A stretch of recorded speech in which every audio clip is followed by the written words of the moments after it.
keep this safely for me. When you want it back, you can't get it back. إِلَّا مَا دُمْتَ عَلَيْهِ قَائِمَةً. The only way you could get back your gold coin, your dinar, is if you stand there and you pound them and you pound them and you demand it and demand it and demand it back. Why? ذَلِكَ بِأَنَّهُمْ قَالُوا. This is because they argue, لَيْسَ عَلَيْنَا فِي الْأُمِّيِّينَ السَّبِيلٌ. We have no moral obligations to these ummiyun. We have no obligation to maintain an ethical standard with these ummiyun. Ummi, when we use the term, we understand it as one who cannot read and write. But when a Jew uses it, he uses it to mean one who is not a Jew. Gentile. وَيَقُولُونَ عَلَى اللَّهِ الْكَذِبَ وَهُمْ يَعْلَمُونَ. Allah said, but they tell a lie against me, and they know it's a lie. And so in this ayah of the Quran, there is the word dinar. So sunnah money is also money in the Quran. Dinar is in the Quran, dirham is in the Quran, and when Allah speaks of a dinar in the Quran, I can assure you tonight, in Giyc, he's not talking about a paper dinar. He's talking about a gold coin. Sunnah money is in the Quran. I leave behind me two things. So long as you hold on to them, you will never go astray. The book of Allah, and we've abandoned it. And my sunnah, and we've abandoned it.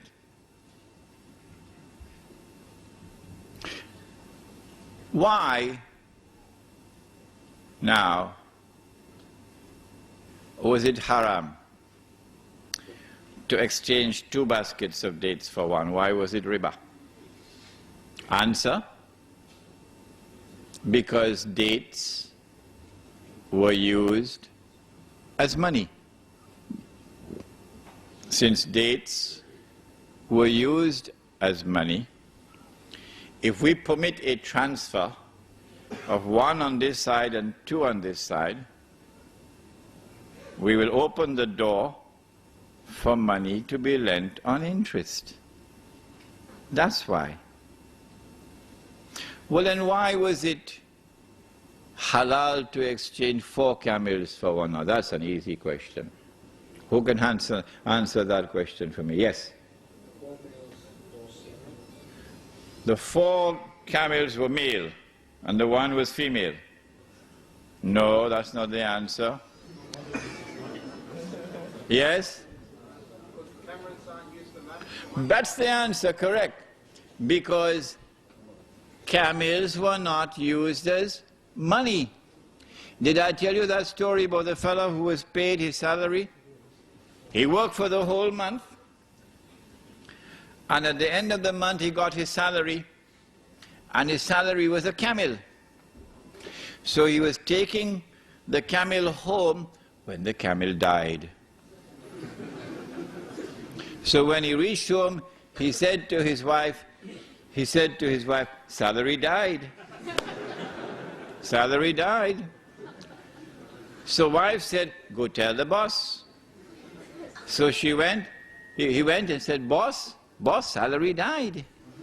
Boss said, when I gave you salary, salary was alive. Salary was alive. Huh? Because animals are perishable. They can die. They can fall ill. If you use animals as money, you're going to have a mountain of problems on your head. And so animals were never used as money. Since animals were not used as money, you can have an exchange of 4 camels for 1, or 20 camels for 1. Now then, we've introduced you to Sunnah money. Now let us explain what are the functions of money. I need a haircut.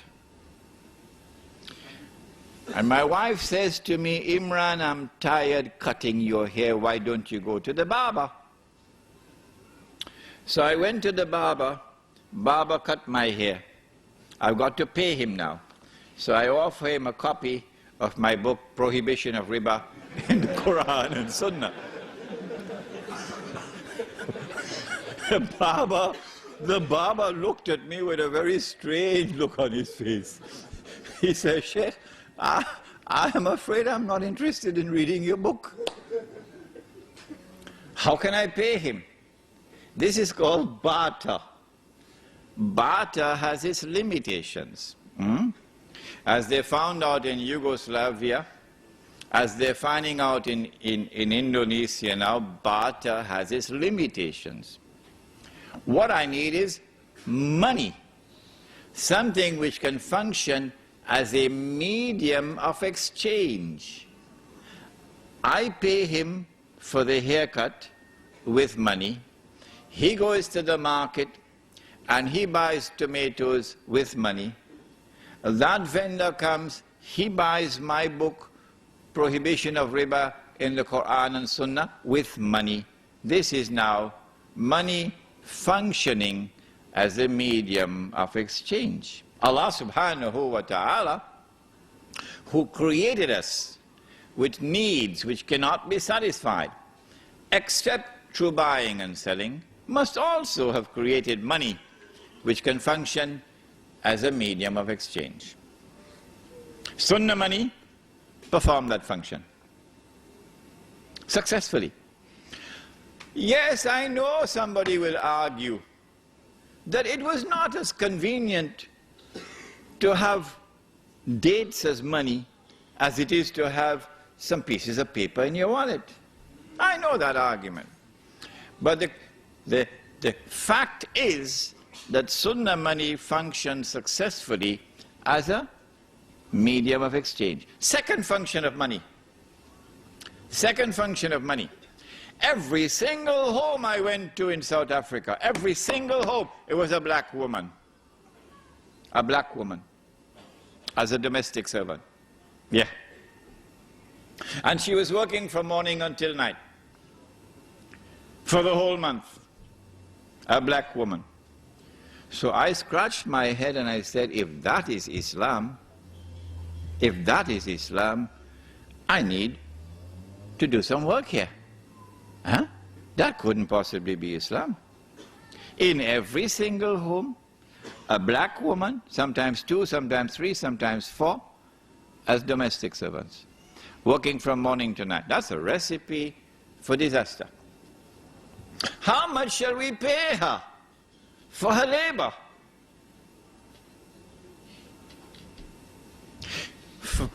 One of the functions of money now must be to be functioning as a measure, a value. What is the value of the labor of that woman? She works for the whole month, and a unit which she understands is a bag of corn. They call it mealie, the staple diet of the African people in southern Africa. So maybe 40 bags of corn, maybe 5 or 10 she would use for eating, another 5 she'd use for clothing, another 5 she'd use for transport and so on. 40 bags of corn would be a measure of her value, of the labor. But then there's a third function of money. So long as we use Sunnah money functions successfully as a medium of exchange and as a faithful measure of value, so that she always got what would be a just wage. But there's a third function of money. If I work for the whole month and I get a salary with which I can buy a camel, you remember, and I take that money home and I say to my wife, put it away. 10 years later when I take it out,